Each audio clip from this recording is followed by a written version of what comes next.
எல்லாருக்குமே எல்லா பூவுமே பிடிச்சிடாதுல்ல. ஏன் இப்படி சொல்லணும்னா வீடியோ ஃபுல்லாக பாருங்கள். இது ஃப்ரைடே மார்னிங் போல் எடுத்து வந்து ஒரு டிஃபன்லாம் சாப்பிட்டுட்டு ஒரு 11 போல் இந்த ஃப்ரூட்ஸ் வந்து உரித்து சாப்பிட்டுருந்தேன். எனக்கு இந்த ஃப்ரூட்ஸ் சுத்தமாக பிடிக்காது. அதெல்லாம் நான் டாக்டர் சொல்லியிருந்தாங்க பாடி அன்ஹெல்த்தியாக இருக்குது, கண்டிப்பாக நீங்கள் ஃப்ரூட்ஸ் இன்டேக் எடுத்துக்கோங்கன்னு.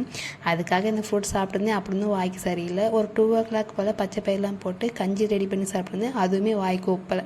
என்னடா பண்ணுறதுன்னு கொஞ்சம் டயர்டாகவே இருந்துச்சு. ஒரு ஈவினிங் 5 கிளம்புனதுக்கப்புறம் நிலவாசல் மஞ்சள் தடவி கோலம் போட்டுட்டு அப்புறம் பூஜை ரூமில் வந்து மல்லிகைப்பூ கட்டி வச்சுருந்தேன். அது வந்து எல்லா படத்துக்கும் போட்டிருந்தேன். குலதெய்வ சேமில் வந்து அழகுமலை தீர்த்தத்தில் வந்து பச்சை கற்பூரம், வாசனை ஜவ்வாது, மஞ்சள், குங்குமம், மல்லிகைப்பூலாம் போட்டு என் குலதெய்வம் நினச்சி அவங்க வீட்டுக்குள்ளே வச்சுட்டு இப்போ நான் மொத்தம் 5 விளக்கு ஏற்றி நிலவாசல் 2 விளக்கு, பூஜை ரூமில் 2 விளக்கு, கிச்சனில் வந்து அன்னப்பூர்ணை தயாரிச்சிருக்கேன் அவங்களுக்கு ஒரு விளக்கு, மொத்தம் 5 விளக்கு ஏற்றிட்டு நெய்வேத்தியத்துக்கு கற்கண்டு வச்சுட்டு தீபம் காமிச்சு சிம்பிளாக ஒரு பாராயணம் பண்ணி பூஜை நிறைவு பண்ணியிருந்தேன்.